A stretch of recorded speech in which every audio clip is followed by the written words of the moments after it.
When we first did the pilot, we sort of overfilled the office, and there was lots of things happening. There was extras talking, there was typing, there was people getting coffee, and it looked a bit like Wall Street.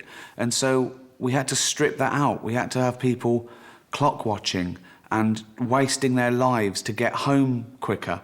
And we realised that the slowness and the drabness and the gaps was our friend, actually. You know, people say that drama is real life with the boring bits taken out. We put them in.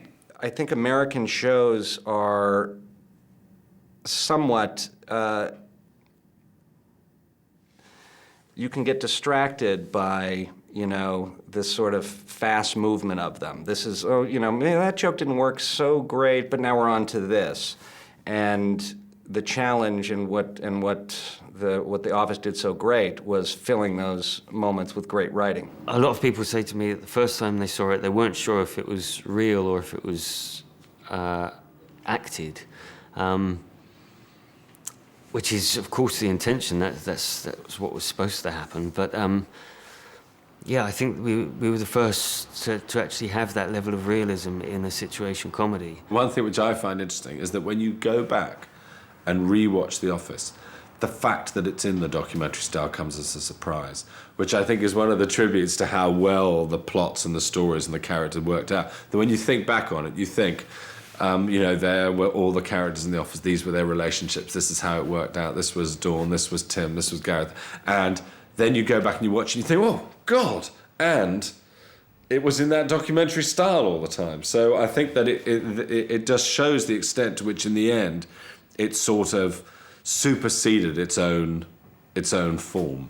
The Office would certainly not have been the same if there was a studio audience. I think one of the... I don't think it would have worked anywhere near as well. One of the things that happens in a sitcom with a studio audience is there's a little bit of little winking, a little bit like, look, watch this. You guys are gonna watch this. You guys are gonna like this. Come with us and watch this. And that's, you're hearing the laughter, and certainly in performing it, it's that. So you're not necessarily, even by design, trying to play things as real as you can. There's an element of, you know, if a girl breaks up with you on a sitcom, there's an element of you're dealing with that, but watch the way that I'm dealing with this, because I think you're gonna like this. It's kind of funny, and watch this. There's sort of that element, at least there was for me.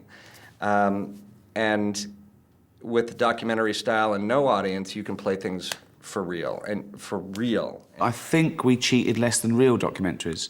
We didn't have a camera crew waiting for anyone. We had to work out like spy shots and hearing it through walls, because we didn't want to see that it was manipulated at all, except by the fake film crew. So we didn't cheat in that aspect.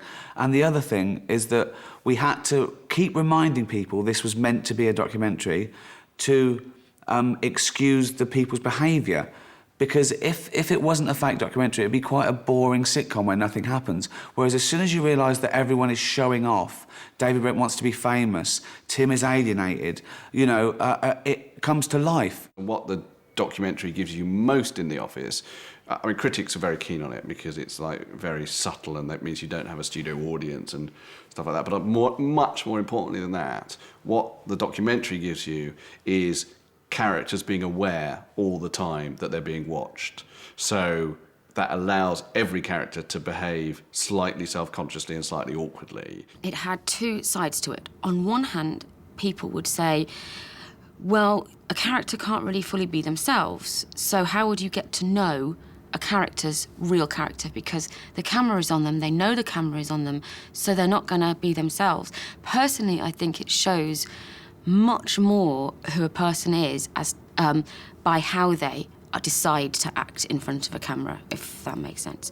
So you've not got a moment where a character thinks they're on their own and being unobserved. They constantly are aware that they're being observed.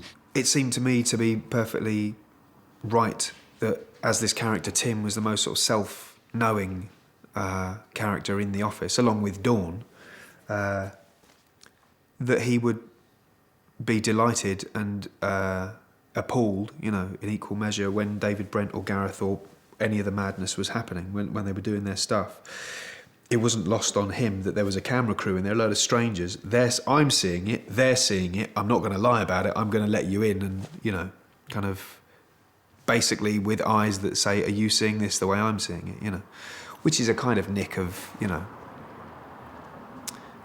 Oliver Hardy, I suppose, you know, because he does the same thing. Are you seeing him cut my tie off? Because I am, you know, that sort of thing.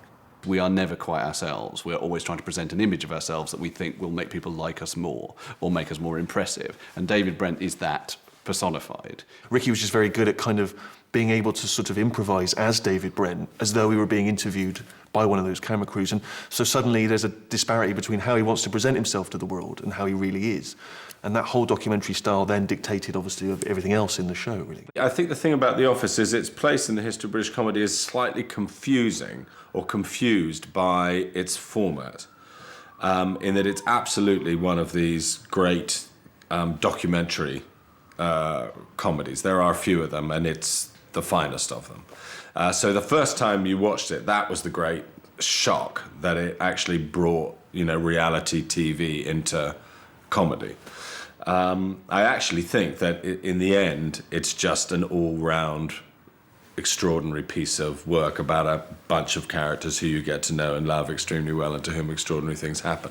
So I think its form is very radical and great, but in the end, it's sort of got all the tremendous traditional virtues you'd hope for. One of the things that is very clever as well is the way that they dramatise David Brent's insecurity is by what David Brent does all the time is he tries to make very little adjustments to it all the time. So, you know, he'll be doing something with Gareth or whatever, and Gareth will get something wrong, and he will say racist or whatever, you know, or sexist, or he will constantly try and make it all right because life and people around him is constantly failing his own idea of himself. He is deeply confused by all modern politically correct issues. So on every single issue where he should have an enlightened point of view, he thinks he has an enlightened point of view, and you can tell that he's completely stuck in 70s or 60s mud. So there's a permanent comic thing between him on the issue of women, him on the issue of disability, him on the issue of race, him on all of these issues. He's an absolute epic disaster on.